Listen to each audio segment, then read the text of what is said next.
So last time we discussed these 5 indices.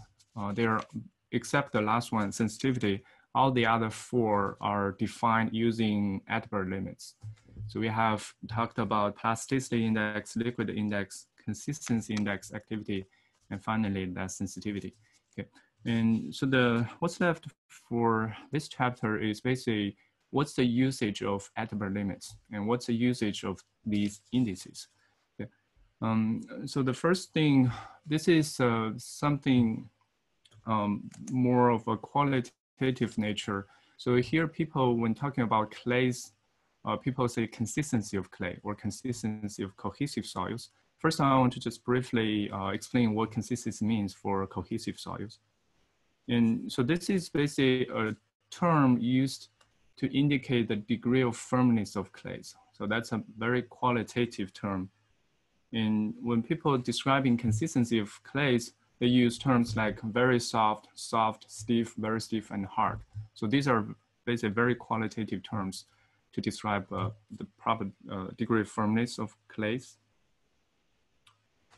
And so last time, as I mentioned, we talked about this liquidity index or consistency index.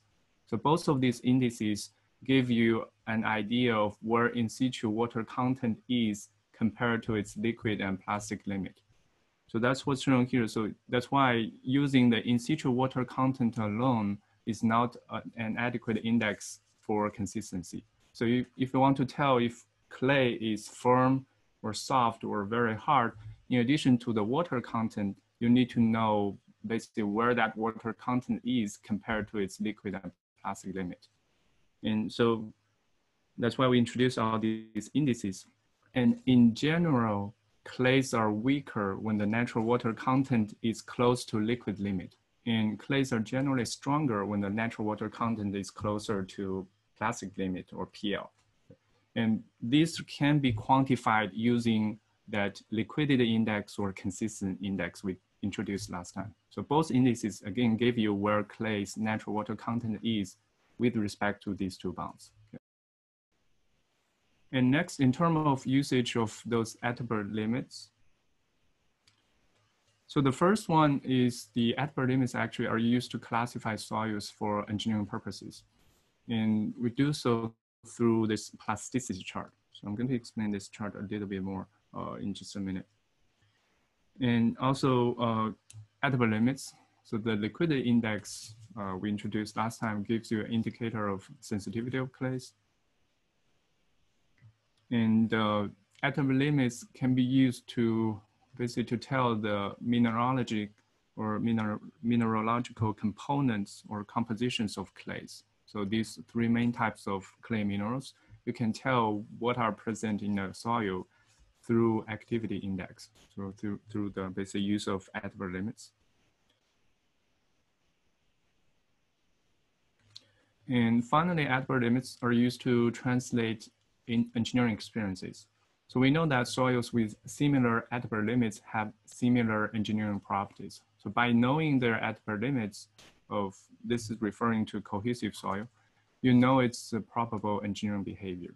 You know, they have similar Atterberg limits, they have similar engineering properties and behaviors. So I'm going to explain all these terms in just a little bit more details. So starting with the plasticity there. In plasticity chart, on the right-hand side, this shows that plasticity chart. So this plasticity chart, if you look at these 2 axes,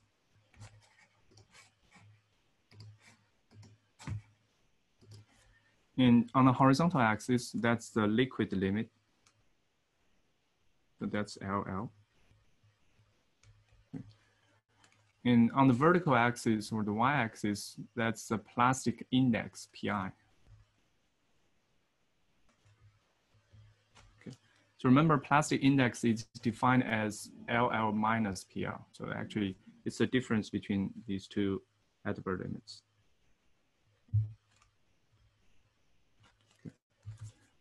So plasticity chart basically is a plot of LL versus PI for different types of cohesive soil.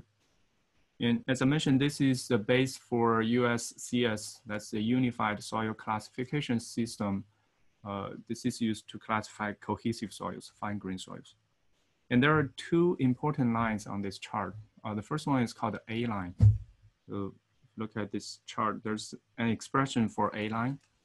And this A line separates inorganic clays from inorganic silts.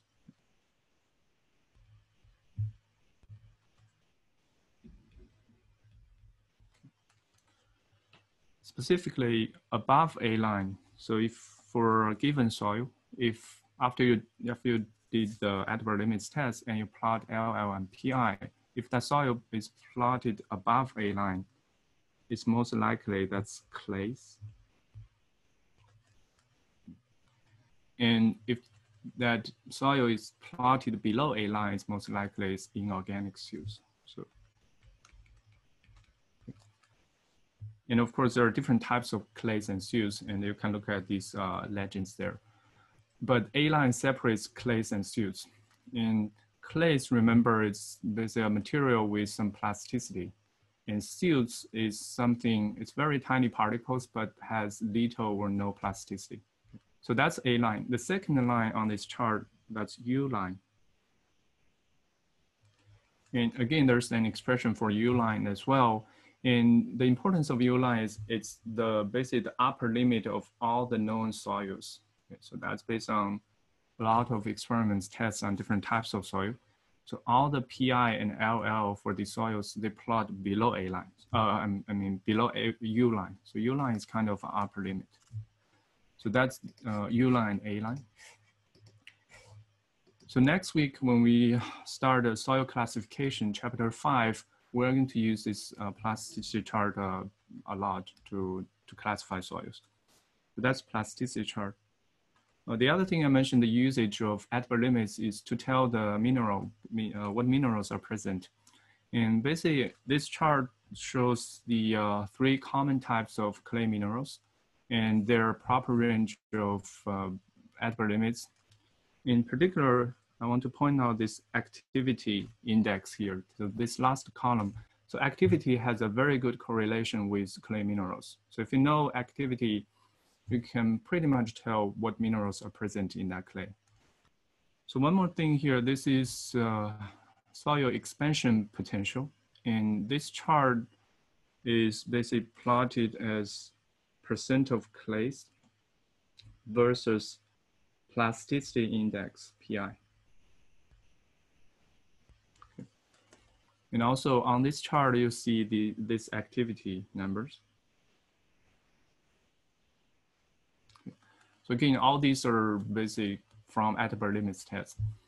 And so if you know the plastic index, the activity, you can use this chart to tell if that soil, that clay has low, medium, or high expansion potential.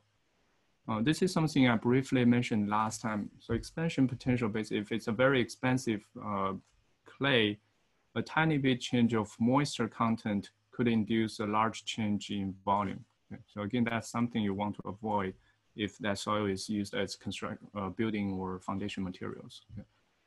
So that's the classification soil expansion potential.